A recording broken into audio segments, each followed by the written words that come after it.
this video, we're gonna paint our face and our neck.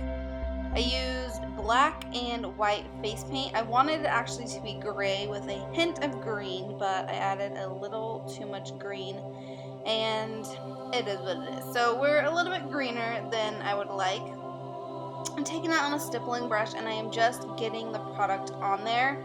I didn't like how it was blending because it wasn't blending.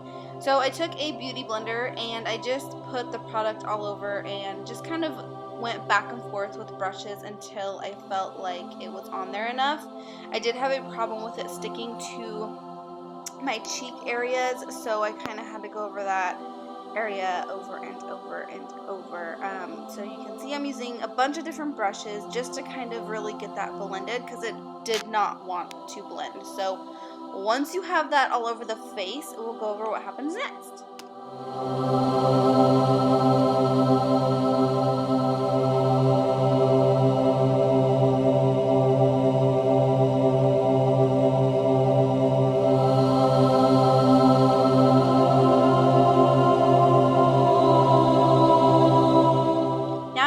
Darker gray color, and I'm going to use that as my contour. This look is all about layering, and every single thing that we do in this look is about layering, whether it's the makeup or the gore or the blood, whatever it is. It's all about layering. The more layers you have, the more dimension and the more real that it looks. So we're just going to use the dark gray and we're going to contour.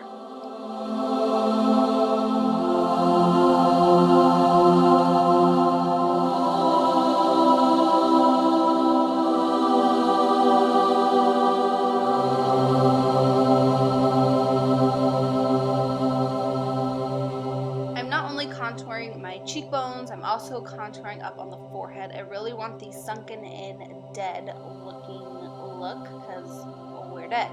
We're zombie. So now I'm just contouring the nose. This doesn't matter if it's straight. It really does not matter. I wasn't paying too much attention to that. I just wanted to give the nose some type of definition so that it didn't fall completely flat and away from the face. Anything you contour will go backward, anything you highlight will go forward. Again, I was having a really hard time with the paint sticking on the face. I don't know what it was about, if it was the green or what, but it was not sticking very well. So now I'm just contouring my neck, and it's just, you really want to give the illusion that everything is sinking backwards. You really want to give the illusion that you are dead since you are a zombie. You once were a beautiful pinup and now you're dead. So I'm just taking some translucent powder and I'm just powdering the face. I always forget to mention this in my videos. If you do any type of cream makeup, whether it is regular makeup or anything, you want to set it with a powder. It's just going to help it last longer. Now I'm doing the zombie bite, and this was a learning process. So I took a makeup sponge and I just did the craziness to the end of it, like making it so it looks like capillaries and everything. I just kind of, I don't know. I'll have to show you that in another video.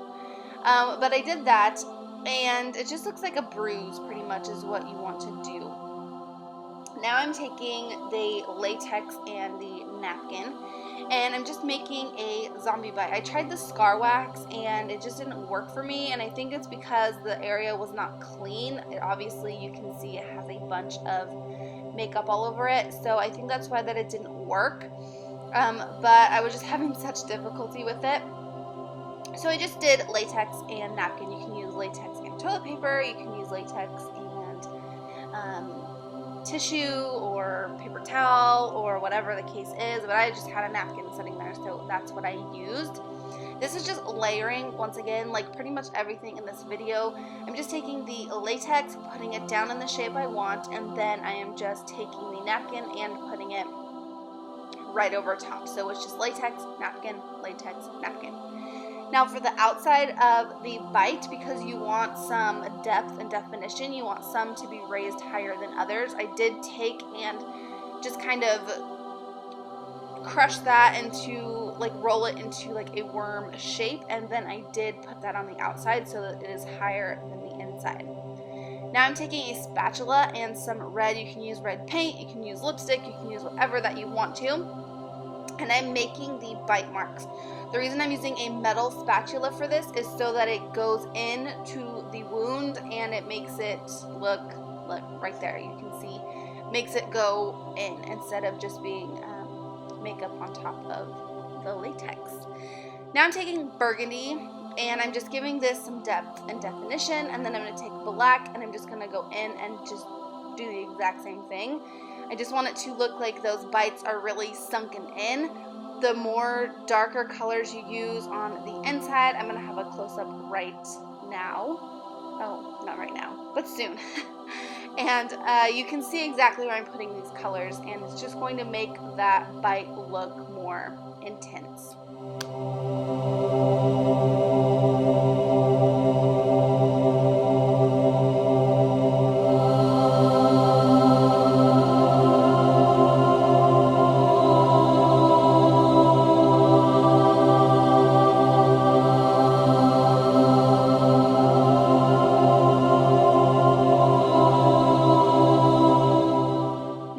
Sponge we previously used and the maroon color, and I'm just making this look really, really infected. You can use just plain veins with a detail brush, but I really wanted to make it look really infected and gross. Now I'm taking my other sponge and I am just putting blood all over. For me, the more blood, the better. I don't know, I just love a lot of blood in my crazy Halloween looks.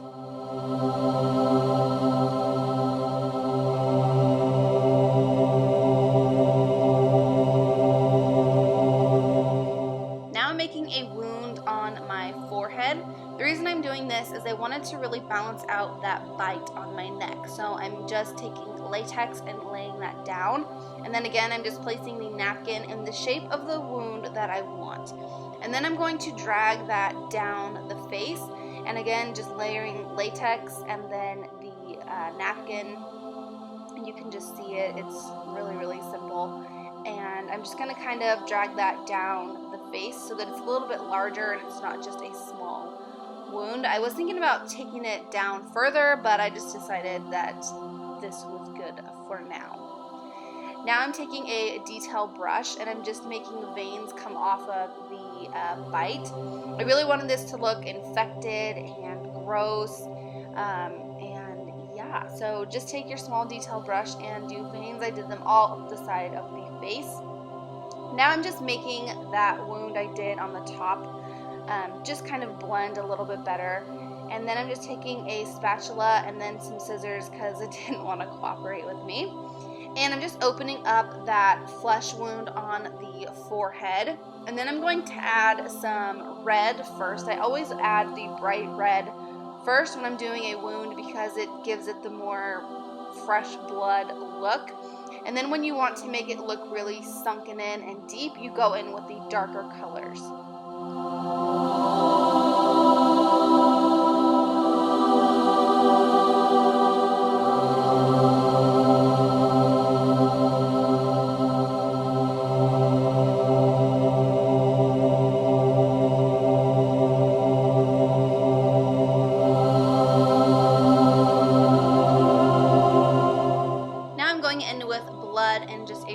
Cosmetic sponge, and I'm going to just kind of pat that all over the wound.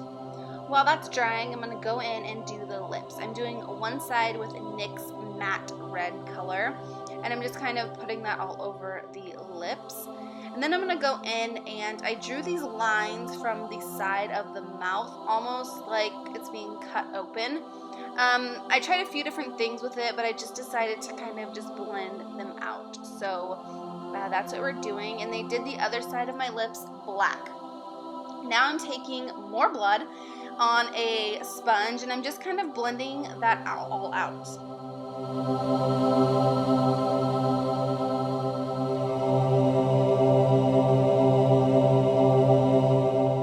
You can never have too much blood, right? So we're just blending everything out. As you can see, I use my hand as a palette, and then you gotta talk to your husband while you're doing your thing. Now I'm taking more blood and this is like the drippy blood. and I really want that to drip down the face. I want a lot of it, but let me tell you, if it gets in your eye, it is bad. So bad and awful. It burns so bad. So now I'm just taking the maroon color, and I'm just kind of doing the finishing touches on this zombie.